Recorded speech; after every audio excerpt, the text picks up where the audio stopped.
የትምህርት ታሪክ የህዝብ ታሪክ ነው የሚሉት ዶክተር አክሊሉ ሀብቴ በጣም የሚገርም ሀሳብ አምጥተው ከቀዳማዊ ኃይለ ሥላሴ ዩኒቨርሲቲ ላይ ሲጀመር ከነበራቸው አስተዋጽኦ አንስቶ በፕሬዝዳንትነት ከዛ በፊት በዲንነት ከዛ በፊት ደግሞ ቅድመ ተማሪ ሆነው ውጭ ሀገር ከተላኩ የመጀመሪያዎቹ ተማሪ ባይሆኑም ቀጥሎ ማለት በሀገር ውስጥ ግን ይጀመር ከተባለ ጊዜ የመጀመሪያዎቹ ተማሪዎች ሆነዋል።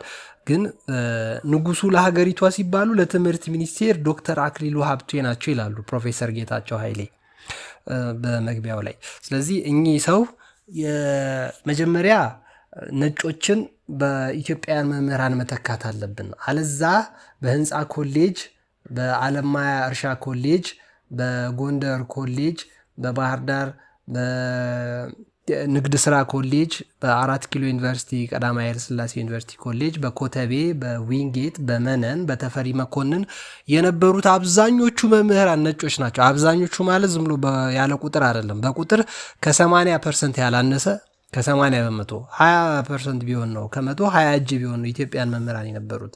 ስለዚህ አብዛኞቹ የውጭ መምህራን ናቸው። የውጭ መምህራን ደግሞ ሚስዮናውያን ናቸው። አብዛኞቹ ማለት ኢትዮጵያን ቀኝ ግዛት ለማስደረግ ለመሰለል፣ ለተለያየ ሃይማኖታዊ ማስፋፋት፣ ለፕሮቴስታንትና ለካቶሊክ ስራ የመጡ ናቸው አብዛኞቹ። ከዛ ውጭ ግን የፖለቲካ ዓላማ ይዘው የመጡ ናቸው። እነዚህን መምህራን መተካት አለብን የሚለው ነገር ከመጀመሩ በፊት እንደውም ምንድን ያደረጉት እንደ ሌሎች አፍሪካ ሀገሮች ሳይሆን ባነው ቶሎ ያደረጉት ነገር አለ። ምንድነው? በአንድ ዩኒቨርሲቲ ውስጥ ወይም በአንድ ኮሌጅ ውስጥ ወይም በአንድ ሃይል ስኩል ውስጥ ወይም በአንድ ኤሌመንተሪ ትምህርት ቤት ውስጥ የአንድ ሀገር ነጮች ብቻ እንዳይኖሩ ጥረት አድርገዋል። ምን ማለት ነው? አሜሪካውያን ብቻ ቢሆኑ የአሜሪካን ዓላማ ለማስፈጸም ዛዛ ተማሪዎች ላይ ይኮተኩቷቸዋል። ፈረንሳዮች ብቻ ቢሆኑ ተፈሪ መኮንን ፈረንሳዮች ብቻ የራሳቸውን ዓላማ እንዳያስፈጽሙ ማለት ነው። እንግሊዞች ብቻ፣ ካናዳውያን ብቻ፣ ህንዶች ብቻ አንድ ትምህርት ቤት ላይ ከሊባኖስ፣ ከሶሪያ፣ ከግብፅ የመጡ ብቻ አንድ ትምህርት ቤት ውስጥ እንዲሆኑ አላደረጉም ቀድመው። ኋላ ግን እኚህ ዶክተር አክሊሉ ሀብቴ በተሳተፉበት ነጮችን ለመተካት ጥረት ማድረግ አለብን ብለው ዩኒቨርሲቲው ላይ ስልጠና ተሰጥቷል። ስልጠና መሰጠት ከተጀመረ በኋላ ደግሞ አሪፍ ነገር የተፈጠረው ምንድን ነው? የሚማሩት ተማሪዎች በተግባር ሀገራቸውን ይወቋት። ስለዚህ የሚለው ስራ ተጀመረ ማለት ነው። ምን ማለት ነው? በብዙ ጭቅጭቅ በኋላ ከመመረቃቸው ከአንድ ዓመት በፊት አንድ ዓመት በአንዱ ክፍለ ሀገር ላይ ሄደው በአንድ ድርጅት ውስጥ ሀገራቸውን፣ ህዝባቸውን፣ መልክዓ ምድሩን፣ ባህሉን፣ ሃይማኖቱን፣ ቋንቋውን፣ ብሔሩን ይተዋወቁት የሚል በብዙ ጭቅጭቅ አንድ ጥናት ጸደቀ። ኋላ ፕሮፌሰር መስፍን ወልደማርያም የምንላቸው እኛ የዚህ መጽሐፍ ደራሲ ዶክተር አክሊሉ ሀብቴ አቶ መስፍን ወልደማርያም የሚሏቸው አቅርበው ባቀረቡት ጽሁፍ አርቅቀው ባቀረቡት ጽሁፍ ምክንያት በ1956 ጥናት ተደርጎ በ1957 አካባቢ ተግባራዊ የሆነው ይሄ የተማሪዎች አገልግሎት ነው። የተማሪዎች አገልግሎት ደግሞ ተማሪዎቹ ኋላ ላይ መሰብሰባቸውን ንጉሱን ለመቃወም፣ ሀገሪቷን ለማቃለል፣ ብሔሩ ለማንቋሸሽ፣ እርስ በርስ ብሔሩን ሀገራቸውን ከማሳደግ ይልቅ ተጦዙ። ያጦዛቸው እንግዲህ እኔ እንደምጠረጥረው ከሆነ የመምህራኖቹ ጫና ስለነበረበት ነው። እዛ ወደ ፖለቲካ መቀየሩ አስቀያሚ ነገር ፈጠረና ህዝቡ አይምጡብን እስከ ማለት፣ የዩኒቨርሲቲ ተማሪዎች አይድረሱብን እስከ ማለት ድረስ የተማሪ ግደለኝ ይባል ነበር ድሮ ይባላል። ያኔ ግን የተማረ አይምጣብን ጭራሽ አሉ። ሊገለን ነው እንደሚመጣው የሚል ከዛ ለምን ተማሪዎቹ እርስ በርስ እስከ መገዳደልና እስከ አድማ የተለያየ ነገር ደርሰዋል። ቢሆንም ግን ይላሉ የዚህ መጽሐፍ ደራሲ፣ ቢሆንም መቼም ደካማ ጎኑን ባለፈው አቅርቤ ያለው፣ አሁን ደግሞ ያ አስተዋጽኦ ሀገራቸውን ይወቁት ለአንድ ዓመት ብለን ባደረግንበት ወደ 3000 ተማሪዎች በተከታታይ ከ5 ዓመት በላይ ሀገራቸውን ከ120 በዝቅተኛው የመጀመሪያው ከ120 አካባቢ ነው 129 አካባቢ ተማሪ ነው የወጣው። ኋላ ላይ ወደ 500 ከፍተኛ ተማሪ በየአመቱ በሀገሪቷ የተለያዩ ቦታዎች ላይ ተሰራይቶ ሰልጥኗል። ግን የሚያሳዝነው እንደኔ ደግሞ የታዘብኩት አብዛኞቹ የወጡት ናዝሬት ሜኖናይት መሰረተ ክርስቶስ የተቋቋመበት ቸርች፣ አፓረንትሽፕ፣ መካነ ኢየሱስ፣ ካቶሊክ፣ የተለያዩ የውጭ ሃይማኖት የኖርዌይ ቸርች ኤድ እንደዚህ አይነት ድርጅቶች ላይ መሆኑ ትንሽ አሳሳቢ አድርጎ ምክንያቱም ከወጡባቸው አብዛኞቹ ወደ 9 ነው 10ዎቹ የሃይማኖት ተቋማት ሆነው ነው ያገኙት። የመንግስት ተቋማት የተወሰኑት ናቸው።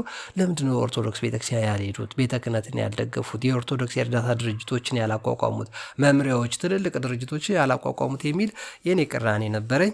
እስቲ ደግሞ ጥሩ አስተዋጽኦአቸውን ለምን አናይም ብለው የዚህ መጽሐፍ ደራሲ ደካማውን ብቻ ከማውራት ቀናውንም ማውራት ጥሩ ነው በሚል ጥሩን ደግሞ እንዲህ በሚል ተርከውልናል። ለምን አላቀርብላችሁም በሚል ነው ይሄ ጠቅለል ያለ መግቢያን ያደረኩላችሁ። የመጽሐፉ ደራሲ አሁን በህይወት አሉ። አሜሪካ ዋሽንግተን ዲሲ ውስጥ ነው የሚኖሩት። 96 ዓመታቸው ነው። የቀዳማዊ ኃይለ ሥላሴ ዩኒቨርሲቲ ዶክተር ሆነው ኢትዮጵያዊ ሲሆኑ ከልጅ ካሳ ቀጥሎ ሁለተኛው ፕሬዚዳንት ናቸው። በዶክትሬት ግን የመጀመሪያው ፕሬዚዳንት ናቸው የቀዳማዊ ኃይለ ሥላሴ ዩኒቨርሲቲ። አሁን 96 ዓመታቸው። መጽሐፉን ሲጽፉት 90 ዓመታቸው አካባቢ ነው። ፕሮፌሰር ጌታቸው ኃይሌን የመሳሰሉ ፕሮፌሰር ንጉሴ አየለን አስተያየት ሰጥተውበታል። መጽሐፉ ላይ ብታገኙትና ብታዩት ወደ 600 ገጽ ነው። በጣም ጠቃሚ ነው። ዛሬ ማነብላችሁ የዩኒቨርሲቲ አገልግሎት አስተዋጽኦ በቀና ጎኑ ምን እንደሚመስል ነው። 369 ገጽ ላይ ይገኛል። ችግሮች ገጥመውት እንደነበረ ቢታወቅም በአዎንታዊ መልኩ ሲታይ ደግሞ ብዙ ጠቃሚና ገንቢ አስተዋጽኦ እንዳደረገ ገምታለሁ።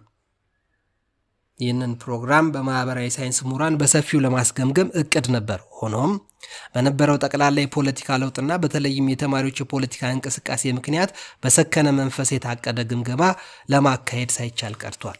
ማለት ግምገማ ለማድረግ አቀደን ነበር፣ አልተሳካልንም። ምክንያቱም ተማሪዎች ፖለቲካ ውስጥ ዘቀጡ ማለት ነው። በዚህ ምክንያት ብዙ ትምህርት ሊገኝበት የሚቻልና የሚገባ እድል አምልጦናል። እንደዚህ ያለ ጥናት ተካፋዮቹና በየገጠሩና በየዳሩ አገሩ አገልግሎት የተሰጡባቸውን ቦታዎችና የተገለገለውን ህዝብ ተማሪዎቹን በስራቸው ላይ በቅርብ እየተከታተሉ አስተዳዳሪዎችን በማነጋገርና በማወያየት መረጃ እንዲሰበሰብ ቢደረግ ኖሮ ከጥናቱ የሚገኘው ውጤት ለሚቀጥለው ትውልድ ትምህርት መስጠቱ ግልጽ ነበር። በአገልግሎት ሂደቱ ተማሪዎችን በሚረዱትና በሚቆጣጠሩት ልዩ ልዩ መምህራን በቀረቡት ዘገባዎች ውስጥም እንዲሁ ብዙ ትምህርት የሚሰጡ ሀሳቦች ሊቀርቡ ይችሉ እንደነበር የታወቀ ነው። ሆኖም አሁን ላለንበት ሁኔታ እነዚህ ዘገባዎች እንዳሉ ወይም እንደሌሉ በስነ ስርዓት ለጥናት እንዲያመቹ ሆነው መመዝገባቸውና በፋይል መቀመጣቸውን ለማወቅ አልተቻለም። ቢታወቅም በአሜሪካና በኢትዮጵያ መካከል ባለው ርቀት መጠቀም አልቻልኩም። እሳቸው አሜሪካ ነው የሚኖሩት ከደርግ በፊት ወጥተው።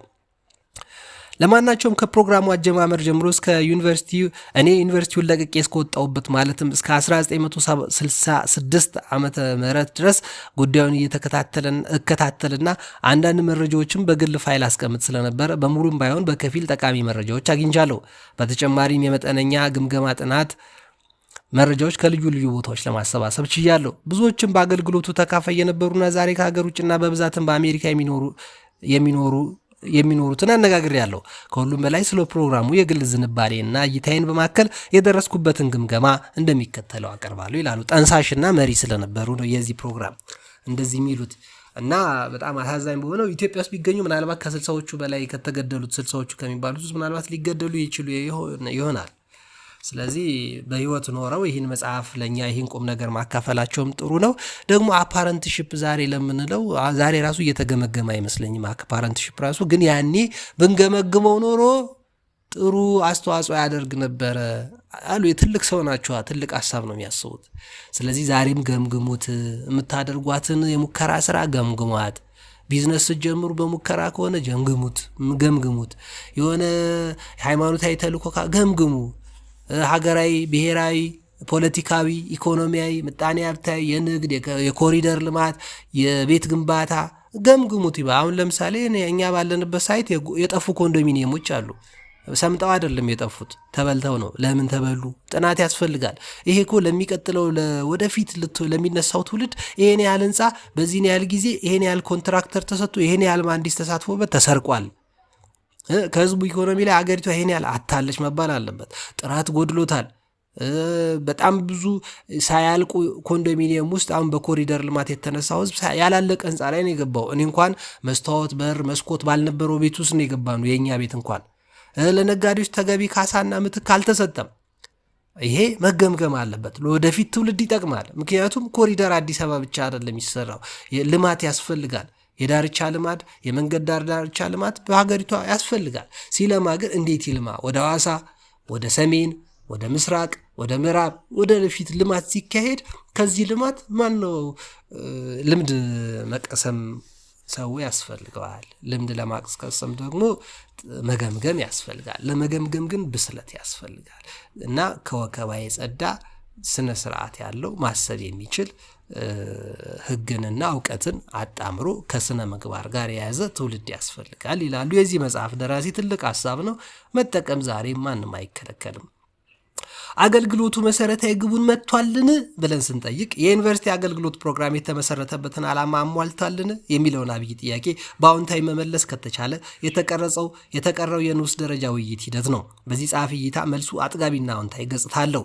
ይህን ጉዳይ ማውጠንጠን የሚገባው በዚያን ጊዜ የነበረውን የትምህርት አሰጣጥ ስሌት ውስጥ ማስገባት ሲቻል ብቻ ነው። ዩኒቨርሲቲው ሲቋቋም ገና ከመጀመሪያው ጽንሰ ሐሳብ አንስቶ ለኢትዮጵያ ለዘመናዊ ልማትና አመራር የሚረዳ የሰለጠነ የሰው ኃይል ለማፍራት እንዲችል ነው። ወደ ውጭ ሀገር የተላኩትና የሚላኩትም ኢትዮጵያን በሀገራቸው ውስጥ የሙያውን እውቀት ለማማር በመቻላቸው ነው። እንዲቻል ለማድረግም ደግሞ ስርዓቱን ከታች እስከ ላይ መገንባት ነው። ይህም አይበቃም። ድርጅቱ ኢትዮጵያ ውስጥ በመገኘቱ ብቻ ኢትዮጵያ አይሆንም። በኢትዮጵያ አፈር ላይ ተዘርቶ የአገሩን አፈር ጠባይ ተላምዶና ተስማምቶ መብቀልና ማደግ ይኖርበታል። ዩኒቨርሲቲዎች በአፍሪካን በእስያም በቅኝ ገዢዎች ተቋቁመው ነበር። ግን አፍሪካ ውስጥ የተቋቋሙት የእንግሊዝ ወይም የፈረንሳይ ወይም የፖርቹጋል ዩኒቨርሲቲዎች ነበሩ እንጂ አፍሪካዊ ባህሪ አልነበራቸውም። ስለዚህ በኢትዮጵያ የሚቋቋመውን ዩኒቨርሲቲ ኢትዮጵያ አድርጎ ማጥመቅ አስፈላጊ ነበር። ቻንስለሩም ቀዳማዊ ኃይለ ሥላሴ ማለታቸው ነው። ቦርዱም በኢትዮጵያዊነት መልክ እንዲቀረጽ ፈልገዋል። ዘዴ ቀርጾና ቅደም ተከተል አበጅቶ መከታተል አስፈልጓል። ኮሌጆቹና ዩኒቨርሲቲው በተቋቋሙ ጊዜ አስተማሪዎች የውጭ መማሪያ መጽሐፍት አስተማሪዎቹ ከውጪ፣ መማሪያ መጽሐፍቱ ለውጭ ሀገር የተጻፉ፣ መማሪያ ቋንቋው ባዕድ ሲሆን ኢትዮጵያዊ ተማሪ ብቻ ነበር። ተማሪው ነው ኢትዮጵያዊ እንጂ መማሪያውም ሆነ አስተማሪው የውጭ ነው፣ ቋንቋውም የውጭ ነው። ይህን ስል ለማሻሻል ወይም ለመለወጥ ዘመናት ያስፈልጋሉ። እስከዚያ እንግሊዝን የሚሸቱ ወይም አሜሪካን የሚያውዱ እንደነሱ የሚለብሱና የሚናገሩ ኢትዮጵያንን ከማፍራት በቀር ሌላ ዘዴ አልነበረንም። እንዲህ ባለበት ሁኔታ ነው የኢትዮጵያ ዩኒቨርሲቲ አገልግሎት ፕሮግራም የተፈጠረው። በሁለመናቸው ኢትዮጵያዊነትን የሚያንጸባርቁ ምሩቆች ለማፍራት ባይቻልም ቢያንስ የሀገራቸውን ችግር ተረድተው የሚመረቁ እንዲሆኑ ይደረግ በማለት የተቀረጸው ይህ የዩኒቨርሲቲ አገልግሎት ነው። ይህም ፕሮግራም አንዳንዶቹ እንደሚፈልጉት በአንዴ ሁሉን አሟልቶ እንደማይገኝ ተገምቶ ነበር። የሀገርን ችግር ለመንገንዘብ ወይም ለማወቅ ደግሞ መጽሐፍ እስኪጻፍ መቆየትም መጠበቅም አያስፈልግም ነበር። ህዝቡ እንዴት እንደሚኖር፣ እንደሚለብስ፣ እንደሚበላ፣ ጤናው እንዴት እንደሚጠብቅ፣ ጭቃሹሙ አገረ ገዢው እንዴት እንደሚያስተዳድረው፣ እንዴት እንደሚያርስ፣ ከብቱን እንዴት እንደሚጠብቅ ለማወቅ 1 ዓመት አብሮት በመኖር በመጠኑም ቢሆን ለመረዳት ይቻላል። እንኳን 3 እና 4 ዓመት ዩኒቨርሲቲ ትምህርት የተከታተለ ፊደልም የቆጠረ ወይም መሀይምን እግዚአብሔር በሰጠው ሕዋሳት በመጠቀም ብዙ የህዝብ ኑሮና ህይወት ለማወቅ ይችላል። ስለዚህ ነው አንድ ሶስተኛና አራተኛ ዓመት የጨረሰ የዩኒቨርሲቲ ተማሪ ባገኘው እውቀት የ1 ዓመት አገልግሎት በገጠር ለሚኖሩ ወገኖቹ መስጠት ወገኖቹን ከመጥቀም ባሻገር ተማሪው ትርጉም ባለው መንገድ የወገኖቹን ኑሮና ችግር ለማወቅ የሚያስችል እድል ያገኛል በማለት ነው እንዲጀመር የተደረገው። ውጤቱ በጠቅላላው ሲገመገም የተካፈሉትም ተማሪዎች ሆነ የተገለገሉትን መስሪያ ቤቶች ሹማምንት በማነጋገር ተማሪዎቹንም እየዞሩ የጎበኙና የተቆጣጠሩ መምህራንና አንዳንድ ጥናት ያደረጉ ምሁራኖችም ጭምር ጥናት ውጤት ጭምር ሁሉም ፕሮግራሙን ግቡን በሚገባ እንዳከናወነ ይመሰክራሉ።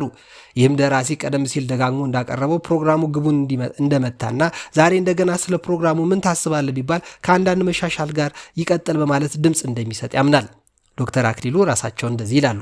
ጉዳዩን ካጠኑት ምሁራንም አንዱ የዚህ ፕሮግራም ክዋኔ አጥጋቢ ውጤት በማስገኘቱ መቀጠል የሚገባው እንደሆነ የተካፈሉ ሁሉ ይስማሙበታል ሲል በጥናቱ ድምዳሜ ገልጿል። የተካፈሉት ተማሪዎች አገልግሎታቸው እንዴት ይገመግሙታል? ማን ያርዳ የቀበረ ማን ይመስክር የነበረ እንደሚባል እነ ዴቪድ ኮርተንና እነ ከበበው ዳካ ለተማሪዎቹ ባቀረቡት ልዩ ልዩ ጥያቄዎችና ተማሪዎቹ በሰጡት መልስ ተመስርተው ከአገልግሎቱ በፊት ያሳዩት የነበረው ቅራኔና ቅዋሜ ከአገልግሎት በኋላ ፕሮግራሙን በመደገፍ እንደተለወጠ፣ ለምሳሌ በአቶ ከበበው ጥናት ከ324 ተመላሾች 87% በስራቸው ደስ እንደተሰኙ ይመሰክራሉ። ደራሲውም ዩኒቨርሲቲ አገልግሎት ከሄዱ በኋላ ፕሮግራሙን የሚቃረኑ የሚያጥላሉ ምሩቆች አልገጠመውም። ፕሮግራሙ ሲጀመር በተማሪዎች ላይ በዩኒቨርሲቲው በግዴታ የተጫነ ሸክም ነው ይሉ የነበሩ በመጨረሻ አለመሆኑን ይናገራሉ። በመጀመሪያ በምርጫና በፈቃደኝነት ቢጀመር ይሻል ነበር ያሉ፣ በኋላ በግድ ባይሆን ኖሮ ፕሮግራሙ ምናልባት ላይጀመር ይችል ነበር ያሉ ብዙዎች ናቸው። በደራሲው አስተሳሰብ በተለይ በዚያን ጊዜ በነበረ የደፈረሰ ፖለቲካ በፈቃድ ይደረግ በሚል መንገድ መጀመር ገና ካነሳሱ ፕሮግራም እንዲወድቅ በፈቃድ ይጀመር ብንል ኖሮ ገና ካነሳሱ ፕሮግራሙ እንዲወድቅ የማመቻቸት ሂደት ከመሆን እንደማያልፍ ግልጽ ነበር። በዚህ ፕሮግራም አማካይነት እንደታቀደው ሀገራቸውን ለማወቅ እንደረዳቸው ወደፊት የሚያገለግሉትን ህዝብ በበለጠ ለመተዋወቅ እንደቻሉ ይመሰክራሉ። አያይዘውም 88 ከመቶ የሰጡት አገልግሎት ለሀገር ጠቅሟል በማለት ይስማማሉ። ምንም እንኳ የሁሉንም ተካፋይ መንፈስና አመለካከት የሚገልጽ ነው ባይባልም አንዳንድ ተማሪዎች የጻፉትን በመጠቃቀስ የፕሮግራሙን ጠቃሚነት ያመለክታል በሚል እንደሚከተለው ከልዩ ልዩ ቦታዎች በመልቀም እንዲቀርብ ተደርጓል ይላሉ እኚህ ትሁት ሰው። አንድ የአምቦ ተማሪ የሄድኩት እዚህ ያገኘሁትን ትምህርት መስዋዕት ሆነው ለሰጡኝ እናት አባቴና ለወገኖቼ አቅሜን ያህል ለመክፈል ነው ሲል አንድ የእርሻ ኮሌጅ ተማሪ አለማያ ማለት ነው 3 ዓመት በኮሌጁ ያገኘሁት ከዚህ 1 ዓመት ጋር ሲመዛዘን የ1 ዓመት ልምምድ በልጦና መዝኖ አግኝቼዋለሁ ይላል። ሌሎች የአገልግሎቱን ጥቅም በሚመለከት ተማሪዎች ከሰጡት አመለካከት የተሰበሰቡት የሚከተሉትን ይመስላሉ። አንዳንድ እስቲ እንጥቀስላችሁ። ከሰው ጋር መኖር አስተምሮኛል ይላል አንዱ ተማሪ። አንድ የቢዝነስ ኮሌጅ ተማሪ ደግሞ ይህን የ1 ዓመት የዩኒቨርሲቲ ተማሪዎች ልምምድ የማይረሳ ዋጋውም ከሁሉ በላይ ሆኖ ያገኘሁት እድል ነው ይላል። ሌላው ደግሞ ተፈልጎ የማይገኝ ስሜት ቀስቃሽ እድል ነው። ሌላው በዚህ በ1 ዓመት ብዙ ለወደፊቱ ኑሮ የሚጠቅም ትምህርት አግኝቼበታለሁ። ለምሳሌ በሰዓት መገኘት፣ ገንዘብን እንደሚበቃ ማመቻቸት፣ ከሰው ጋር ተግባብቶ መኖርን፣ ስለ ገጠሬው ገበሬ ወይም ስለ ኢትዮጵያዊ ችግር ከገጠሬው አፍ መስማትን። ሌላኛው ለአንድ ችግር ብዙ ገጽታዎች እንዳሉት ማዳመጥ እንደሚገባ። ሌላው ለችግር መፍትሄ በማግኘት ለሚከተለው ደስታ ተካፋይ መሆን ስሜት የሚነካ ነው። ሌላኛው ከህዝብ ጋር እንዴት እንደሚኖርና ከተወለድኩበት አካባቢ ውጪ መኖር እንዴት እንደሚመስል ለመረዳት አስችሎኛል ብሏል። ሌሎች ደግሞ ከትልቅ ከተማ ውጪ በትንሽ የገጠር ከተማ ለረጅም ጊዜ መኖር እንዴት እንደሚቻልና አስቸጋሪም እንዳልሆነ ተረድቻለሁ ይላል። ሌላው ኃላፊነት ምን እንደሚመስልና ምን እንደሆነ ለመገንዘብ ችያለሁ ያለም ተማሪዎች አሉ። ቀጣሪዎች ተማሪዎቹ እንዴትስ ተመለከቷቸው ካልን ደግሞ ማለት የተማሪዎቹ ዩኒቨርሲቲ ኮሌጅ ወደ ውጭ ሲመደቡ ቅድም እንዳልኳችሁ የሃይማኖትም ተቋማት የመንግስትም ድርጅቶች ሌሎችም ቢሆኑ የኪስ ገንዘብ እየሰጧቸው ነው የቀጠሯቸው። ስለዚህ እነዛ ቀጣሪዎች እንዴት አዩቸው የሚለውን ሀሳብ ደግሞ እኚህ ዶክተር ክቡር የሆኑ ዶክተር እንዲህ በቀል አጠር አድርገው ጠቅለል አድርገው ያቀርባሉ። ይህን ጥያቄ ለመመለስ ገና ፕሮግራሙ ሲጀመር ቆይቶም ከ8 ዓመት በኋላ ከማስተማር አገልግሎት ውጪ ተማሪዎችን የመቀበል ፍላጎት እንደሚፈለገው አለመስፋፋቱ በአስተዳደሩ መረብ የመምህራን እጥረት ካለበት ከትምህርትና ስነ ጥበብ ሚኒስቴር ሌላ በሌሎቹ መስሪያ ቤቶች መንብዛም ፍላጎት አለመኖሩን ቀደም ሲል ጠቁሜያለሁ። ሆኖም የተጠቀሙባቸው አስተዋጽኦቸውን እንዴት እንደገመገቡት ለማወቅ በተደረገው ጥረት ውጤቱ እንደሚከተለው አጥጋቢ ሆኖ ይታያል። ተማሪዎቹን የተጠቀሙባቸው ድርጅቶች አሉ። አብዛኞቹ ቢያጉረመርሙም የአገልግሎቱ አስተዳደር በ1964 አካባቢ የትምህርት ዓመት ለ180 ቀጣሪዎችና የቅርብ ተቆጣጣሪዎች መጠይቅ አዘጋጅቶ ስራቸውና የስራቸው ውጤት እንዲገመግሙላቸው ልኮ የሚከተለውን መልስ አግኝቷል። በ1964-65 አካባቢ የተማሪዎች የስራ ውጤት በቀጣሪዎችና በተቆጣጣሪዎች ግምገማ የመገምገሚያ መስፈርትና መመዘኛዎች አሉት። መተባበር ካለቆቻቸውና ከስራ ጓደኞቻቸው ጋር በመተባበር በጣም ከፍተኛ ያሉ 79 ናቸው። ከመካከለኛ በላይ 58፣ ከመካከለኛ ያሉ 35፣ ከመካከለኛ በታች 7፣ በጣም ዝቅተኛ ያሉ 7 ናቸው። የገምጋሚዎች ብዛት 186 ነው። የመስሪያ ቤቱን ደንብ ማክበር የሚሉት 177 ተማሪዎች ሲካፈሉ 68ቱ በጣም ከፍተኛ ነው ብለዋል። ዝቅተኛ ነው ያሉ 2 ናቸው። ለስራው ያላት ትጋት የገምጋሚዎቹ ብዛት መስሪያ ቤቱ 183 ሲሆን በጣም ከፍተኛ ያሉ 71 ናቸው። 63 መካከለኛ ብለዋል። 33 ከመካከለኛ በላይ ያሉት 63 ሲሆኑ መካከለኛ ያሉ 33፣ በጣም ዝቅተኛ ያሉ 2 ናቸው። የፈጠራ ችሎታ በተማሪዎቹ ላይ ምን ይመስላል ተብለው ለተጠየቁት 181 መስሪያ ቤቶች ሲመልሱ 34ቱ በጣም ከፍተኛ ሲሉ አንድ በጣም ዝቅተኛ ያለ መካከለኛ ያሉት 70 ናቸው። ከመካከለኛ በላይ ያሉ አሉ 65። ከአዲስ ስራ ጋር ራስን የማስማማት ችሎታ ተብሎ ለቀረበላቸው 180 ድርጅቶች ሲመልሱ 56ቱ በጣም ከፍተኛ ሲሉ 61ዱ ከመካከለኛ በላይ ነው ብለዋል። 49ኙ መካከለኛ፣ 4 በጣም ዝቅተኛ ብለዋል። ሐሳብ አፍላቂነት በተማሪዎቹ ላይ ምን ይመስላል ተብሎ ለተጠየቁት 180ዎቹ ሲመልሱ በጣም ዝቅተኛ ያሉት ምንም ናቸው። 44ቱ በጣም ከፍተኛ ብለዋል። 68ቱ ከመካከለኛ በላይ፣ 53ቱ መካከለኛ፣ 22 ከመካከለኛ በታች። በማህበራዊ ጉዳይ ትጋት ማሳየታቸውን ስለ ተማሪዎቹ ምን ይላሉ ተብለው 180ዎቹ ሲጠየቁ 33ቱ በጣም ከፍተኛ አሳይተዋል። ከመካከለኛ በላይ ያሳዩት ተማሪዎች 69 ናቸው። መካከለኛ 53፣ 22 በጣም ዝቅተኛ ያሉት ደግሞ 3 ናቸው። ከስራ ጓደኞች ጋር ተግባብቶ የመስራት ችሎታቸው የ180 ተማሪ ድርጅቶች ውስጥ ሲታይ 71ዱ ከፍተኛ ሲሉ 49ኙ ከመካከለኛ በላይ 47ቱ መካከለኛ 2 ዝቅተኛ አለ። በስራ ብስለት ማሳየት ከ180ዎቹ ሲታይ በጣም ከፍተኛ የተባሉት 70 ናቸው። መካከለኛ በላይ 50 መካከለኛዎቹ 49 በጣም ዝቅተኛ 2። ታጋሽነትና መቻቻል ከ180ዎቹ ድርጅቶቹ 61ዱ በጣም ከፍተኛ ሲሉ ከመካከለኛ በላይ 60 መካከለኛ 48 ዝቅተኛ 2 ተማሪ ቦታ። ታጋሽነትና መቻቻል ከ180ዎቹ በጣም ከፍተኛ 61 መካከለኛ በላይ 60 መካከለኛ 48። ስለ ተማሪው አገልግሎት አጠቃላይ አመለካከት በጣም ከፍተኛ ያሉ ከ180ዎቹ 60ዎቹ ሲሆኑ ከመካከለኛ በላይ 61 መካከለኛ 49 ዝቅተኛ ያሉ 2 ናቸው። በጠቅላላ ሲታይ ከ1987 ተማሪዎች ገምጋሚ ድርጅቶች መካከል 647ቱ በጣም ከፍተኛ ተማሪዎች አሏችሁ ሲሉ 659ኙ ከመካከለኛ በላይ ናቸው ብለዋል። 533ቱ መካከለኛ ናቸው ብለዋል። 121ዱ ከመካከለኛ በታች ናቸው ብለዋል። 27ቱ በጣም ዝቅተኛ እንደሆኑ ተናግረዋል ማለት ነው። እነዚህ መልሶች አመላካች ቁጥሮች መሆናቸውን በመገንዘብ በጠቅላላው ከ92 ከመቶ በላይ በስራቸው ሂደት መልካም ውጤት ያሳያሉ። በዚህ አካባቢ ከሲሶ በላይ እጅግ በጣም ጥሩ ውጤት ሲታይ በጣም ደካሞች ተብሎ የተገመቱት 1% አካባቢ ብቻ ናቸው። የነዚህ መጠይቆች ውጤት የዚያን ዓመት ብቻ ስዕል በመስጠቱ የአገልግሎት ተማሪዎች ስዕል እንደዚህ ነው ለማለት ሳይሆን በዚያ የተማሪዎች ፖለቲካ በተጋጋነበት የሃፓና ሜሶን በተቋቋሙበት አካባቢ ማለት ነው ዓመት እንደዚህ ያለ ግምት መገኘቱ ደግ ውጤት መሆኑን ያመለክታል። በተጨማሪ እነዚህኑ ገምጋሚዎች የተማሪዎቹን ስራ ምርታማነት በግሉ አመለካከት እንዴት ይገመግሙታል ተብሎ ለቀረበው ጥያቄ የሚከተለውን የመልስ ስዕል ይታያል። የተማሪዎቹ የስራ ምርታማነት በገምጋሚዎች እይታ በግል ሲታይ ማለት ነው የተገኘው መልስ አይነት ጠቅላላ መላሾቹ 49 ናቸው። ለምሳሌ በመቶኛ ሲቀርብ 27.2 ያሉት በጣም ምርታማ ብለዋል። 99 መላሾች ውስጥ 55% ምርታማ እንደሆኑ ተናግረዋል። ከ11 መላሾች 6% ምርታማ አለመሆናቸውን ተናግረዋል። ከአንድ መላሽ ውስጥ 1% ማትሞላው በጣም ምርታማነት ውጤት ያላሳዩ ብለዋል። ከ9 መላሾች ውስጥ 5% አስተያየት ያልሰጡ ናቸው። ከ11 መላሾች ውስጥ 6 መልስ ያልሰጡ አልፈልግም ያሉ ናቸው። ጠቅላላ 180 መላሾች ተሳትፏል። በአጠቃላይ ከ82% በላይ ተማሪዎቹ ስራ ምርታማነትና በጣም ምርታማ ነው ሲሉ መመለሳቸው አጥጋቢ ውጤት ያሳያል። እንደዚሁም ከአገልግሎቱ ይቀጥል ወይ ሳይቀጥል ተብሎ ለቀረበላቸው ጥያቄ ሲመልሱ ከ80% በላይ እንዳለ ወይም ከአንዳንድ ማሻሻያ ጋር ይቀጥል ሲሉ መልሰዋል። ይህም ከፍተኛ የድጋፍ ምልክት ብቻ ሳይሆን የአስተያየት ለውጥም በስራው ሂደት እንደተገኘ ያሳያል። የዩኒቨርሲቲ አገልግሎት ለኢትዮጵያ የትምህርት መስፋፋት ያደረገው አስተዋጽኦስ ምን ይመስላል?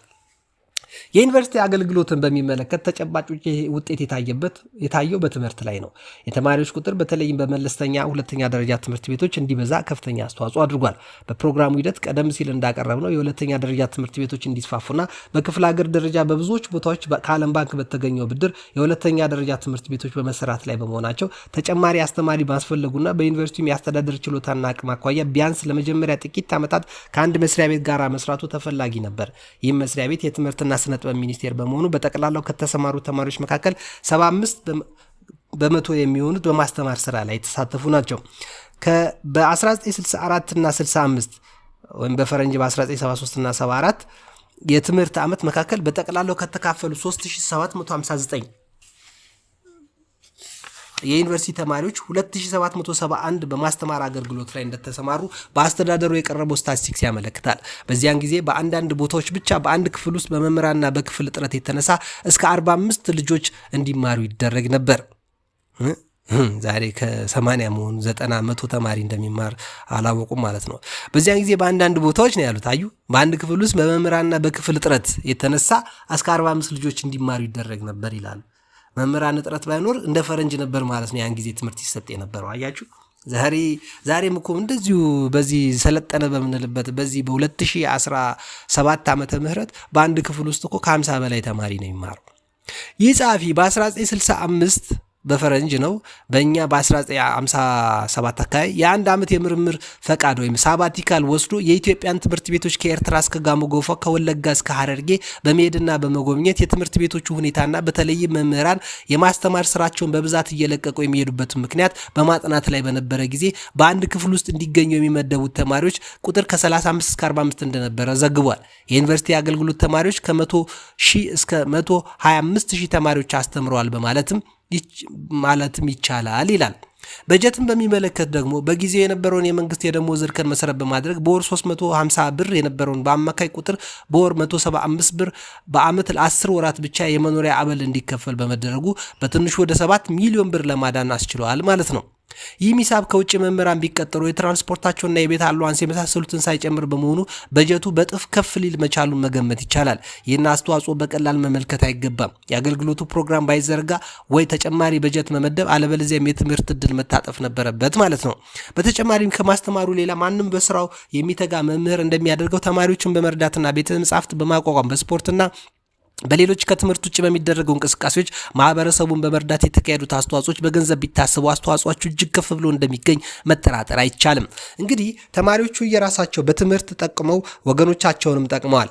ያስተማራቸውንም ህዝብና መንግስት ረድተዋል ለማለት ይቻላል። በዚያን ጊዜ የነበረው የማበረታታት አገልግሎት እውቅና የመስጠት ማስተዋወቅ ባይቋረጥ በእኔ ግምት የዩኒቨርሲቲ አገልግሎት ፕሮግራም የቀዳማዊ ኃይለ ሥላሴ ሽልማት እጩ ለመሆን የሚያበቃ አስተዋጽኦ እንዳበረከተ ማምናለሁ ይላሉ።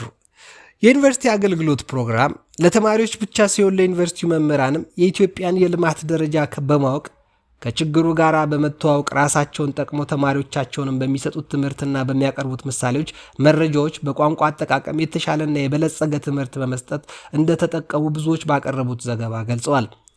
ቀድሞ ፕሮግራሙ ሲጀመር ሲውጠነጠን በአንዳንድ መምህራን ቅራኔ የተመሰረተው የተማሪዎቹ ትምህርት ለአንድ ዓመት መቋረጥ ችግር ያመጣል በሚል ነበር።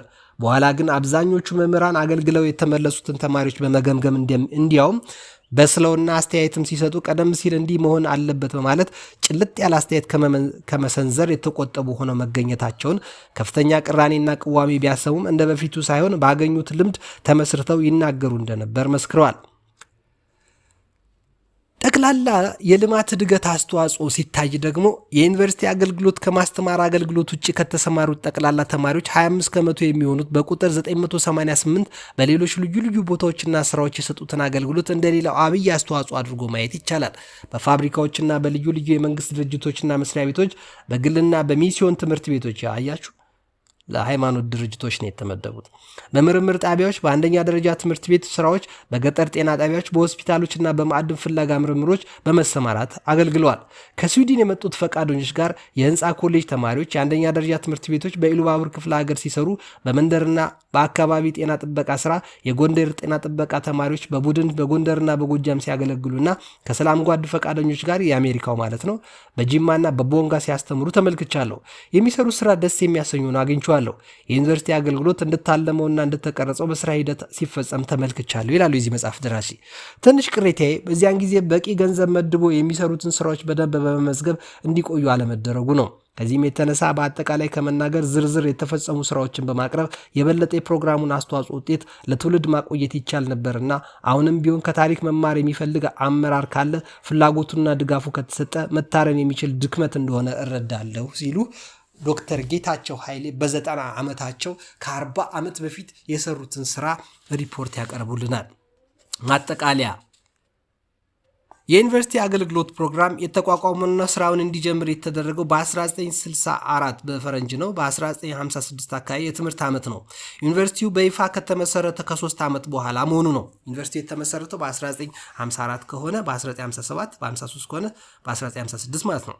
ፕሮግራሙ የዩኒቨርሲቲ ተማሪዎች የ3 ዓመት የሁለትም የአራትም ዓመት ትምህርታቸውን ሲጨርሱ የአንድ ዓመት በገጠሪቱ የኢትዮጵያ አገልግሎት መስጠት ለዲግሪም ሆነ ለዲፕሎማ ምረቃ የሚያስፈልግ የልምምድ ትምህርት ሆኖ በመምህራኑ ጉባኤ ጸድቆ የተቀረጸ ነው። ማለት 3ኛ ዓመት ሲሆኑ ዩኒቨርሲቲው ከተከፈተ በ3ኛ ዓመቱ ይሄ ስራ የተጀመረው ከመመረቁ አንድ ዓመት በፊት የግድ አንድ ኢትዮጵያ ክፍለ ሀገር ላይ ሄዶ ለአንድ ዓመት ደሞዝ እየተከፈለው ኢትዮጵያን መልክዓ ምድሯን፣ ባህሏን፣ ሀገሯን በተግባር እያገለገለ ማየት አለበት የሚል ነው። ከዛ በክሬዲት ይያዛል፣ ውጤት ይሰጠዋል። በዲግሪው ላይ ተካቶ ሲጨርስ በአንድ ዓመት ላይ ተካቶለት ይሰጠዋል ማለት ነው። ይሄ በጣም እኮ ትልቅ ስራ ነበረ። በየትኛውም እውነት ነው፣ በየትኛውም ዓለም አልተደረገም። ኢትዮጵያ ለዛ ነው ልምዷን ታካፍል እየተባለ እኚህ ዶክተር ብዙ ሀገር ላይ የሄዱ የነበሩት። አገልግሎቱ በማስተማርና ከማስተማር ውጪ በሆኑ ስራዎች የተመደበ ነው። በዚህም መሰረት ከተጀመረ እስከ የትምህርት ዓመት በጠቅላላው 3759 ተማሪዎች ሲካፈሉ ከነዚህ በአንድ ዓመት ማለት ነው። ከነዚህ መካከል 2771 በማስተማር ሲሆን 988 ከማስተማር ስራ ውጭ አገልግሎት ሰጥተዋል። አገልግሎቱ በ14ቱ ክፍላት ሀገርና በአዲስ አበባ ከኤርትራ እስከ ጋሞ ጎፋ ማለት ነው። በአዲስ አበባ ወደ 100 የሚጠጉ ልዩ ልዩ መስሪያ ቤቶችና ስፍራዎች ተካሂዷል። ፕሮግራሙ ሲጀመር በተማሪዎችም በአንዳንድ መምህራንም ቅራኔና ቅዋሜ ቢገጥመው አገልግሎቱ ከተሰጠ በኋላ ቅራኔው ሟሾ እንዲያውም በ1965 ከተካፋዮቹ 99 ከመቶ ደግፈውታል። ድጋፉን በየዓመቱ እያደገና እየጨመረ ሄዷል። የተካፋዮቹን ስራ በሚመለከት ለሱፐርቫይዘሮቻቸው በተገኘው መጠይቅ መልስ አብዛኛዎቹ ከአማካሪዎቻቸው ማለት ነው አብዛኛዎቹ ተገልጋይ መስሪያ ቤቶች ተካፋዮቹ ተማሪዎች በመተባበርና የመስሪያ ቤትን ደንብ በማክበር በስራዎቻቸው ባሳዩት ትጋትና በፈጠራ ችሎታቸው በመሳሰሉት ደስ መሰኘታቸውን ገልጸዋል። በተጨማሪም ስለ ስራቸው ምርታማነት ከ82 በመቶ በላይ የሆኑት አዎንታዊ ድጋፍ መልስ ሰጥተዋል።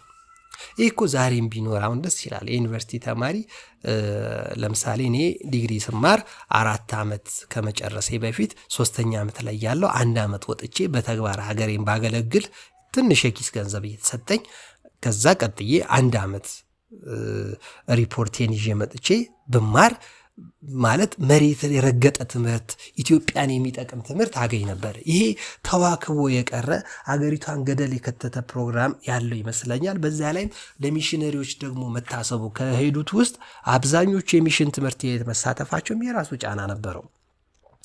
ፕሮግራሙ ይቀጥል ወይስ አይቀጥል ለሚለው ጥያቄም ከአንዳንድ መሻሻል ጋር ቀጣሪዎቹም ተማሪዎቹም ይቀጥል የሚል ደጋፍና አዎንታዊ መልስ ሰጥተዋል። በመምህራኑም አካባቢ ለ1 ዓመት የክፍል ማቋረጥ ጥያቄ ለትምህርታቸው ቅጥጥሎች አደናቃፊነት ይኖረዋል የሚለው አስተሳሰብ ተሻሽሎ እንዲያውም ተማሪዎቹ በሚሰጡት መልስና በሚጽፉት የጥያቄና ግራና ቀኝ የመመልከት የብስለት እድገት እንዳሳዩ በመመስከር ቀደም ሲል ያነሱት የነበረውን አይሂዱ የሚለውን ቅራኔ ትተውታል።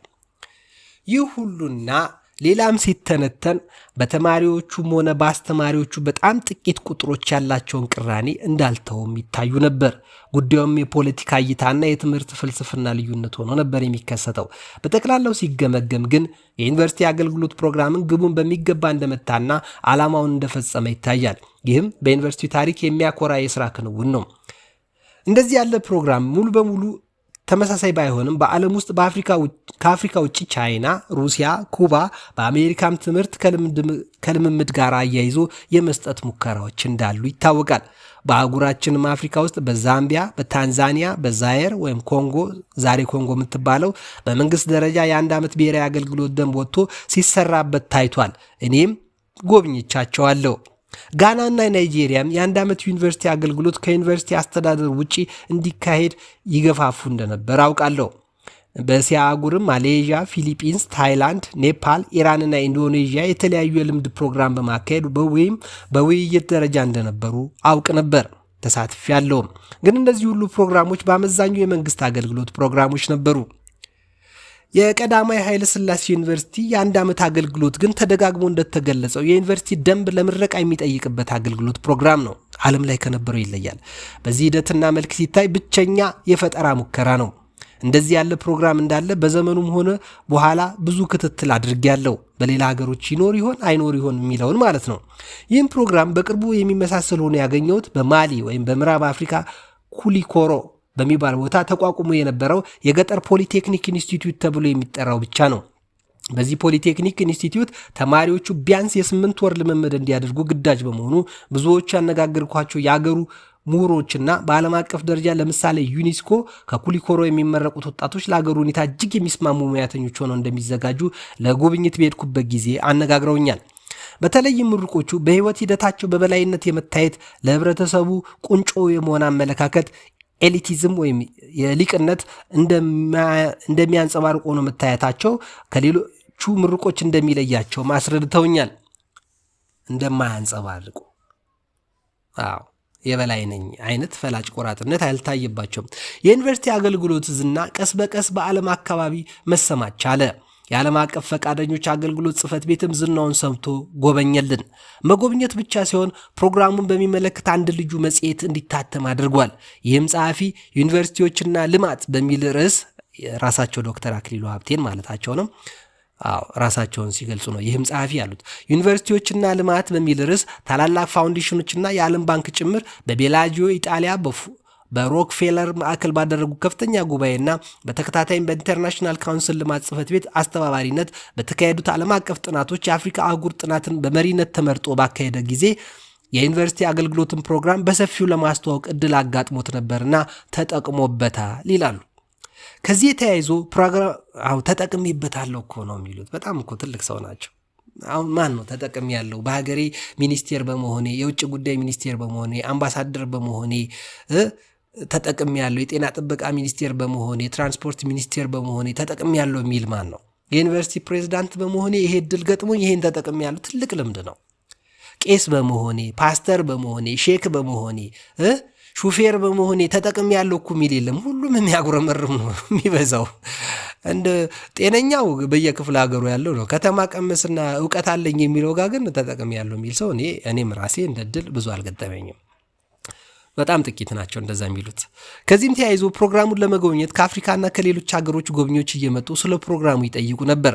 ብዙዎቹም የዩኒቨርሲቲ አገልግሎት ፕሮግራም አጀማመርና የአሰራር ሂደቱም ስለ አስተዋጽኦም በማድነቅ ይናገሩ ይጽፉም ነበር። በኋላም ታዋቂው ሰር ኤሪክ አሽቢ የቻንስለሩ አማካሪ ቀዳማዊ ኃይለ ሥላሴ ማለት ነው ኮሚቴ አባል ሆነው ከተመለከቱና ከተረዱ በኋላ አገልግሎቱን በማድነቅ ይህ ብልህና መንፈስ ቀስቃሽ ኢንስፓይሬሽን ኦፍ ጂኒየስ ፕሮግራም ነው በማለት አድንቀው ጽፈዋል።